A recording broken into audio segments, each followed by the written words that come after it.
We're wrapping up our 410, and what better way to wrap it up than talk to House Speaker Paul Ryan, who joins us on the phone. Good morning. Steve Scaffidi, how you doing? I'm good. Good to talk. I haven't talked to you since the Brett Favre, Aaron Rodgers injury. I'm not going to ask you about the Packers. I'm not going to ask you why you're leaving. I'm going to ask you, what are you going to miss? There's a lot of stuff I'm going to miss. I mean, gosh, I haven't even given all that thought. I'm not going to miss only being home on weekends, I can tell you that. But what I'm going to miss are the people I work with. I work with just an incredible group of people here in the Capitol, in Congress, in my district staff. I'm going to miss being able to take an idea I love, putting it into a bill, passing it into law, and seeing it make a huge difference. I'm going to miss the vocation of public service that I have here. So there's a lot that is very rewarding with this vocation. But, I think my ambitions changed as I got a little older and Jen and I started having a family. Mm-hmm. And, that's basically, I've been doing this for 20 years in Congress now. And Speaker, I'm gone so much more than just when I was just a regular member of Congress. And so, before my kids fly the coop, they're all teenagers now. I just want to be kind of, a normal dad during those years. And that's just what I'm really excited and looking forward to. And what I will miss is just the policy debates and getting things done. Let me ask you about the big stories that are happening, and Sure. including breaking news from North Korea. 3 American detainees on their way back. It's a big win for the president and the country. It is. I've been briefed on this earlier today, and, these talks have occurred for a little while. Mike Pompeo himself went and got these Americans, and I think he's on his plane right now flying back with them. I think the president's pressure campaign against North Korea is working, and I think it gave the North Koreans, Kim Jong-un in particular, it made them pause and think, is this the path I want to go down or not? And, we've got a ways to go here, and the North Koreans are notorious for not necessarily keeping their end of bargains.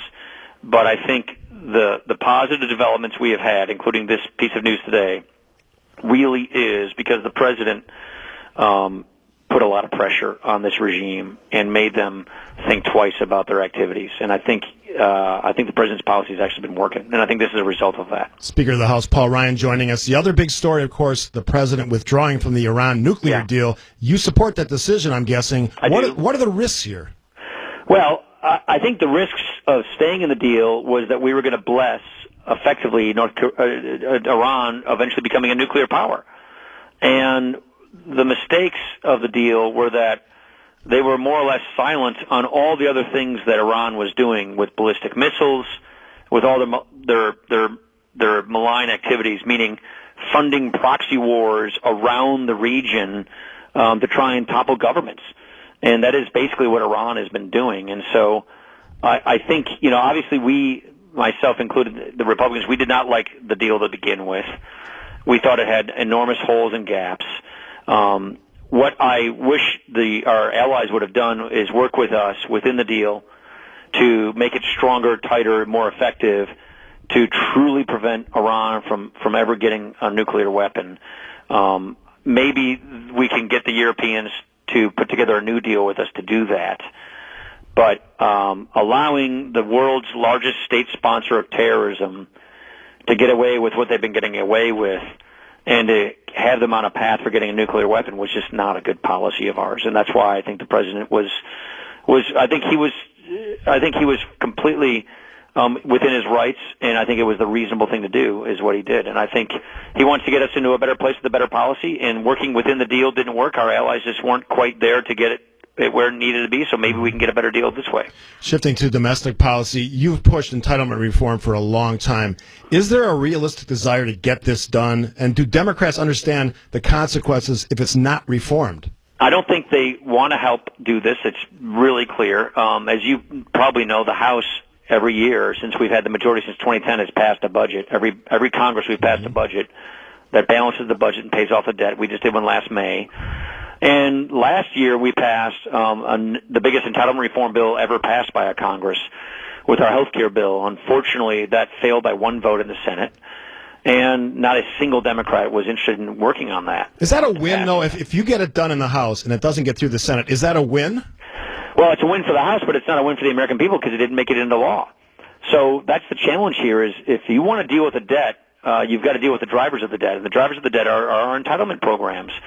And the point that I keep making to people, which is a really good point, which is we can do a better job of meeting the mission of these programs, health and retirement security for all Americans, without jeopardizing that mission. But we have to reform these programs so that that mission is better fulfilled, meaning we can do a better job of making these goals be realized without bankrupting the country, without driving us into a mountain of debt that our kids can't get over.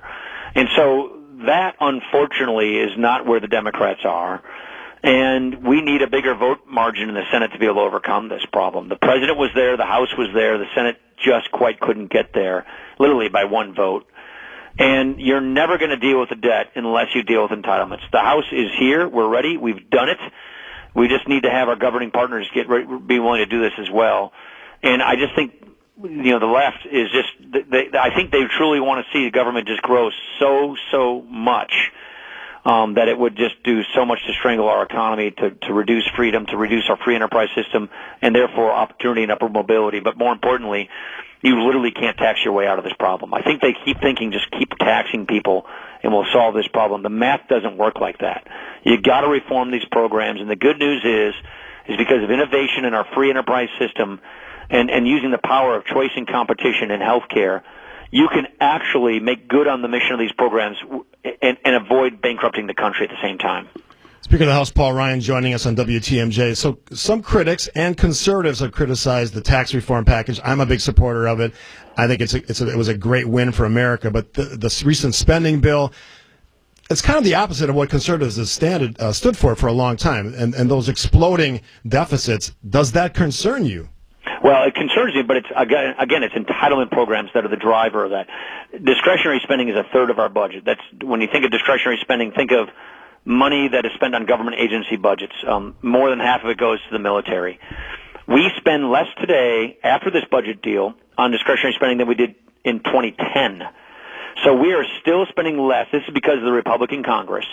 We're still spending less in 2018 than we were 8 years ago on this category of spending. It is the entitlement programs that are growing very, very fast, which is the driver of our debt. And the difference in this last spending bill we did was the military had gotten so hollowed out under Obama. We have a readiness crisis that got so dire, we lost 80 service members to training accidents and equipment failures last year, which is 4 times the amount of people we lost in combat. So we had to fix our military. And even with this budget we recently passed, we're still spending less on our military, a significant amount less in real terms than we were 8 years ago. We're still spending less on domestic spending than we were 8 years ago. But the entitlement programs have not been reformed. The House has passed the reform bills. The House has passed balanced budgets. We haven't been able to get them across the finish line in the Senate and into law, and that's been our challenge. Speaker Paul Ryan, got about a minute left, so a couple quick things. One, what happened with the House chaplain? Well, look, I don't want to belabor the past, only that I was trying to make sure that every member of Congress felt like they had the pastoral services that they wanted for themselves. And we were trying to make sure that the institution was well served so that members could have a pastor. People are up here on weekdays, and there are a lot of issues that members would like to be able to go to a chaplain and a pastor, and I was trying to improve those services. What we're going to do now, and I've already been meeting with him, is to go through some changes to make sure that everyone feels like they have these pastoral services being offered to them. And that was the key, was to making sure that our members have those pastoral services that they want and need when they're up here, 3 to 4 days, 4 days a week. And that's something that I'm really, as a person who's a guardian of the institution, that's what the House Speaker does. I'm trying to make sure that the institution is well served. Last question. Any concerns? I know you've run for office many times. You've been very successful. You're an outstanding elected public servant. The big blue wave, should we worry about it? Should we take it seriously as Republicans? You always have to take these things seriously. What our numbers show us is if the election were today, we would keep the majority. I feel very good about our Wisconsin seats, our members that are returning. I feel very good about the 1st District. But we have to take all these things seriously. The president clearly has people that don't like him, and they're motivated. At the same time, look at the regulatory reform. Look at the tax reform. Look at rebuilding the military. Look at the welfare reform and the career technical education reforms that we're about to bring through. The unemployment rate is the lowest it's been in 18 years. The jobless rate is the lowest it's been in 49 years. 57% of Americans believe the country is going in the right direction. They believe that we're better off. So there are so many good things that are happening in the economy because of our policies. The president is moving foreign policy in a much better direction. And the majority of Americans think we're heading in the right direction. I think those things spell well for us this fall. But you always have to be concerned about enthusiasm and about elections. And the day you take things for granted is the day you'd lose. Speaker Paul Ryan, always a pleasure to talk to you. I look forward to seeing you in person when you get back to your home in Wisconsin. All right, man. Take care. Thanks.